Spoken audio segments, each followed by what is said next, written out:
Assalamualaikum warahmatullahi wabarakatuh. Perkenalkan, saya Fadli dari Tua Praya, biasa disapa dengan Fadli.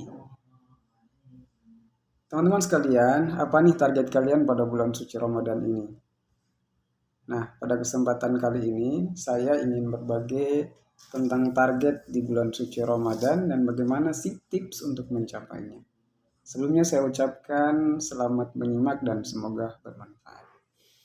Teman-teman sekalian, sahabat IKADI yang dimuliakan oleh Allah Subhanahu wa taala, dalam buku Beginilah Hidup Mengajarkanku ada satu kalimat dari Syekh Mustafa Sibai yang terngiang-ngiang saat ini.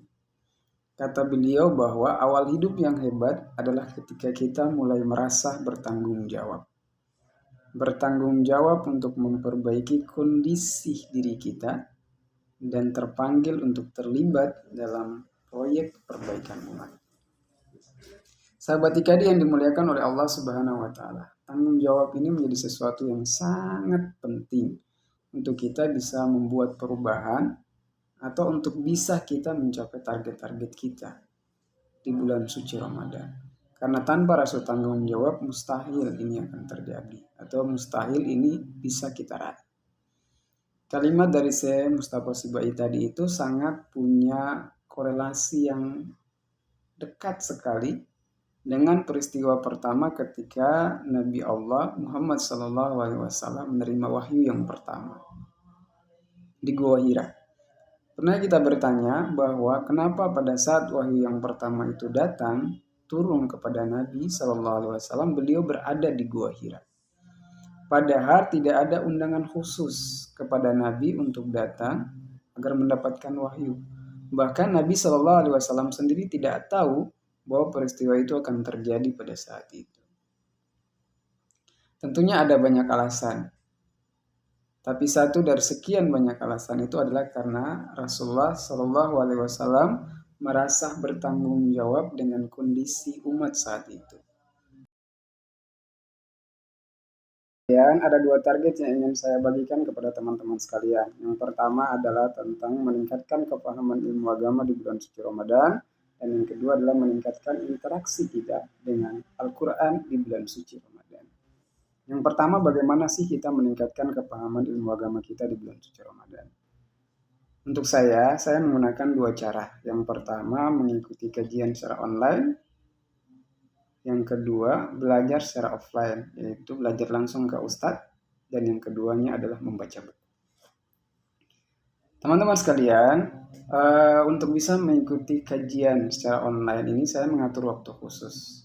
Mengikuti jadwal yang telah ditentukan oleh komunitas atau penyelenggaranya. Namun apabila ketika pada waktu tersebut saya tidak bisa mengikutinya, maka saya akan menyimaknya kembali pada waktu yang sudah saya tentukan waktunya.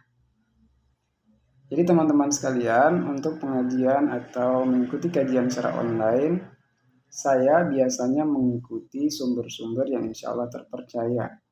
Salah satunya adalah komunitas ngaji bareng.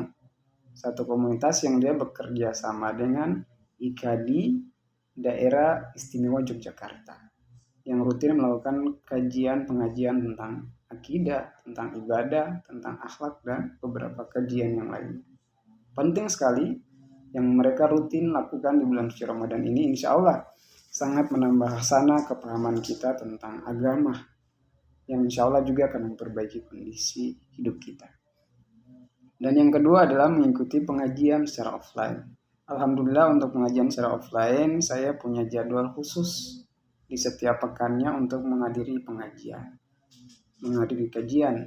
Lewat kajian inilah saya bisa belajar bersama dengan para ustadz. Dan alhamdulillah bisa menambah kepahaman agama dan meningkatkan keimanan kita kepada Allah Subhanahu wa taala. Dan yang terakhir adalah membaca buku.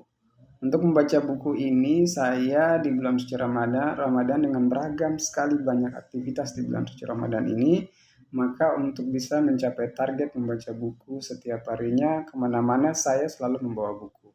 Dan saya selalu memanfaatkan waktu pukul 25.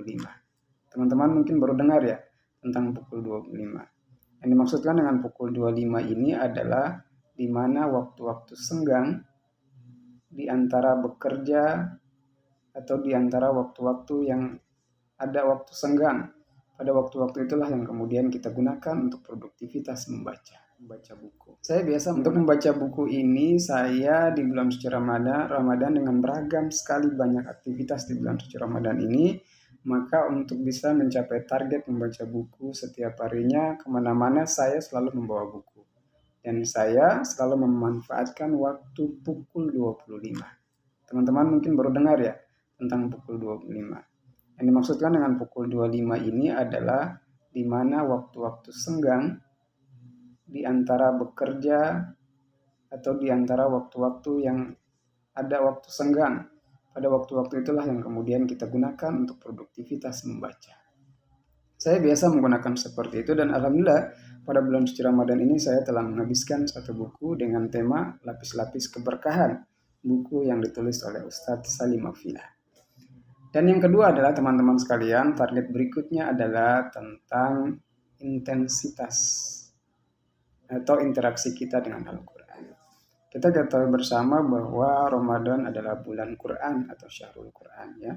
Sebagaimana Allah Subhanahu wa taala firmankan, Syahrul Ramadan alladzi unzila fihil Quran hudan linnas wa bayyinatin minal huda wal furqan. Pada bulan Ramadan inilah awal diturunkannya permulaan Al-Quran sebagai petunjuk bagi manusia dan pembeda antara yang hak dan yang batil. Olehnya itu, meningkatkan intensitas atau interaksi kita dengan Al-Quran di bulan suci Ramadan adalah sesuatu yang harus diupayakan. Teman-teman sekalian, di bulan Ramadan ini saya menargetkan 2 kali khatam. Untuk mencapai 2 kali khatam, maka setiap waktu sholat dimulai dari zuhur, asar, maghrib, isya, dan subuh, setiap kali waktu sholat saya membaca 2 halaman Al-Quran. Tidak membutuhkan waktu lama. Kita hanya membutuhkan dengan bacaan standar 7 menit untuk bisa menghabiskan 1 halaman dan 14 menit untuk menghabiskan 2 halaman Al-Quran. Jika kita rutin melaksanakan begitu, teman-teman sahabat IKADI yang dimuliakan Allah Subhanahu wa taala, maka insya Allah selama 1 bulan di bulan suci Ramadan kita akan mencapai target khataman selama 2 kali khatam. Barakallahu fikum teman-teman sekalian, itu yang dapat saya bagikan kepada teman-teman sekalian. Saya ingatkan lagi, semua berawal dari tanggung jawab. Wassalamualaikum warahmatullahi wabarakatuh.